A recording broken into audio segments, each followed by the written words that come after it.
Hey, sweethearts. I better turn the radio down before I get a copyright strike. I like the Santa Baby song. I sing it to my husband. Um, so I'm just picking up my daughter real quick, and it gave me a few minutes just to catch up with you guys. I wanted to tell the ladies about what I learned today, if I could put it in a nutshell as briefly as possible. I did do well with my weight loss this month. I lost more than I thought I did, so that's great. 11 pounds with Thanksgiving. I was pretty good at Thanksgiving, but I did have really good homemade pumpkin pie that my daughter-in-law made, and she nailed it. It was freaking unbelievable. So anyway, but I did good. So I'm happy about that. So the doctor went over with me that my hormone levels were in the normal range. And I said, sir, I've been studying and I know that they're at the very, very bottom, the very, very minimum amount of hormones before you're in a depletion, right? Or whatever's the negative factor. And he said, yes, you're in transition. And I was like, okay. And he goes, well, what happens is we have to wait until they basically all run out and you go a whole year, solid year without a period. Then we would put you on hormones. And I was like, in my mind, I'm thinking, so you want to sentence me to a miserable hormonal death with all of the horrible side effects that come with that. Irritability, depression, weight gain, mood swings, itchy skin, dry skin, weight gain. Did I say that twice? Increased cancer risks, all kinds of terrible things. Instead of, and I said, sir, I've been studying, for like 10 years because I knew the day was coming, and really, really studying this last year about bioidentical hormones, natural way to do things.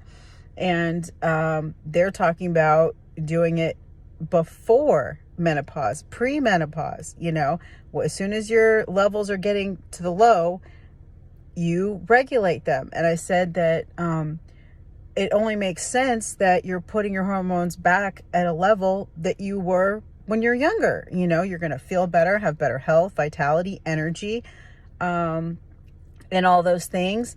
And he's like, well, we don't really have the data on it, which I have a whole book full of statistic studies, to back up the fact that bioidentical hormones actually help to reduce the risk of cancer, where menopause and the hormone replacement therapy increases your risk of cancer. Okay. So he goes, well, yeah, absolutely. You can try it if that's what you want to do. But we don't have it available at this office, but there's plenty of places where you can go to get it. And, so, I just take my blood work there, whatever. So, and the funny thing is, he was like, when he was explaining how we'd have to wait, wait till, not that I just missed a few cycles, but I missed an entire year of cycles.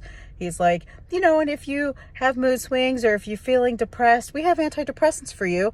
And I was like, you're not solving the problem, which is low hormones or hormone imbalance.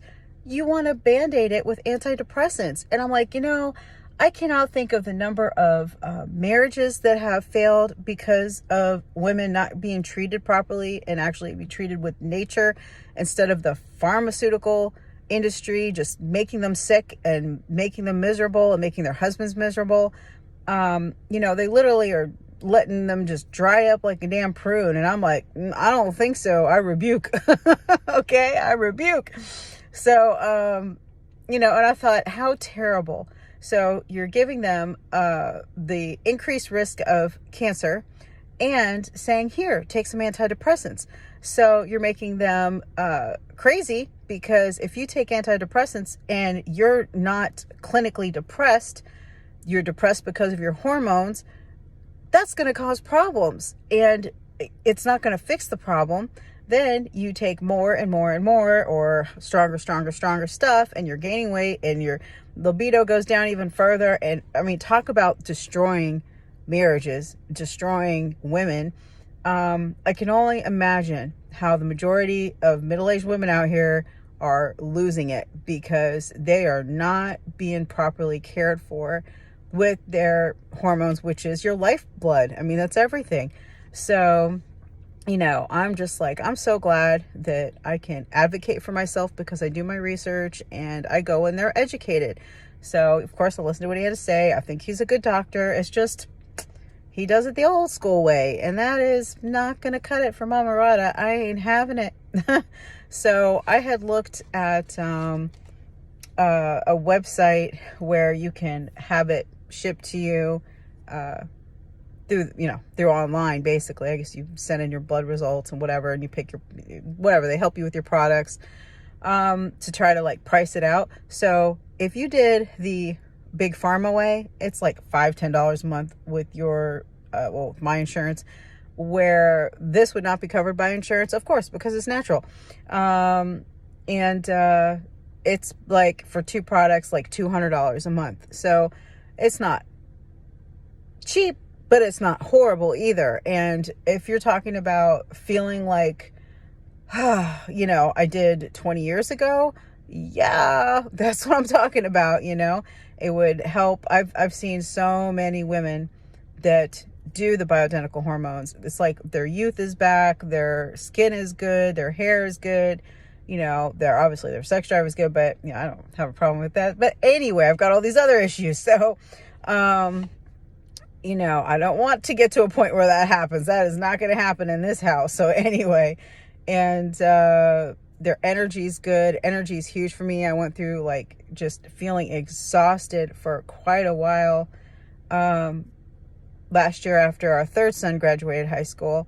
And my energy has been really struggling. So I've been, it's really, anyway. I also got to work on my sleep. I know you got to eat well, lots of green, close to vegan as possible is very helpful. I'm saying clean eating, whole foods, we shouldn't be having sugar and alcohol. It's definitely not good for us. I'm just making general statements for women that are watching. What else? Obviously exercise and all that. But it would help, regulate the weight, all this kind of stuff that happens when you're younger, and it gets harder and harder as you get older. And, so that's pretty much, I think in a nutshell, how it went today. And I just really was amazed that if I didn't know better, I would be stuck with thinking that I have to just slowly go down this, misery of all the horrible symptoms of premenopause, menopause. Then they're going to give me some drugs that try to boost me back, which increases my risk of cancer. And it's like, no, thank you. Horrible. And here, we'll give you some antidepressants on top of it just to, make you feel better as you're suffering and making everyone else suffer. I don't think so. That's not happening. I'm so grateful to have my husband's support, not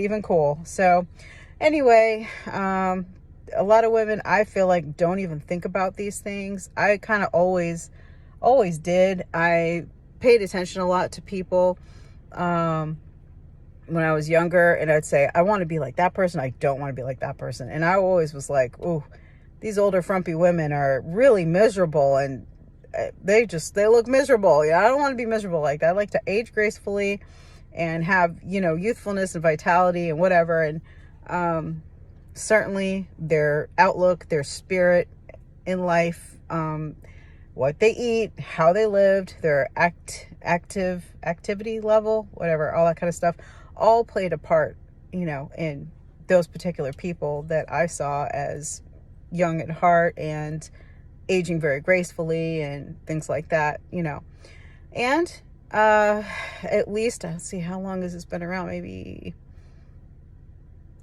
I don't really know when it started, when they just, probably minimum of 20 years, but I'm not entirely sure actually on that part. I could find out. It's very easy.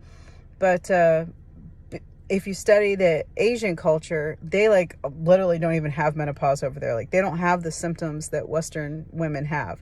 And that's because their diet is so clean and raw and practically vegan, maybe with some fish and seaweed and all this stuff. And they just eat like amazing. And I also don't have a weight problem either, you know?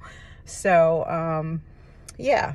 Yep. So just taking, you know, secrets of the wise ones from ancient parts of the world and putting it to use now, basically, is how I see it. So, all right, that's all I got for now. And it was a good appointment. I go back in 3 months. And in the meantime, I'm going to figure out who I'm going to get some goodies from. And that'll be a new part of the journey. So, yeah, I just was like, Doc, why would you want to operate on the lowest level, the bare minimum? You're not going to feel as good if you're way down here when normally you'd be up here. And he did say something interesting, that you can be a young person with really low hormone levels. So, and I remember, you know, the book that I was reading, perimenopause starts 10 years before your menopause. And I was like, what? So again, it's a gradual downhill, you know, sliding scale of your hormones. It doesn't just happen overnight. It is gradual. So, it makes sense. And like I said, from the studies that I've seen, women could avoid so many issues, so many problems with themselves, with their relationships, with the bloating, with all that stuff by starting now, you know, starting when the hormones are low and getting that boost and fixing yourself up and living life in a more vital way. So I'm down for that. All right. Anyway, love you guys. Have a great night. Ciao.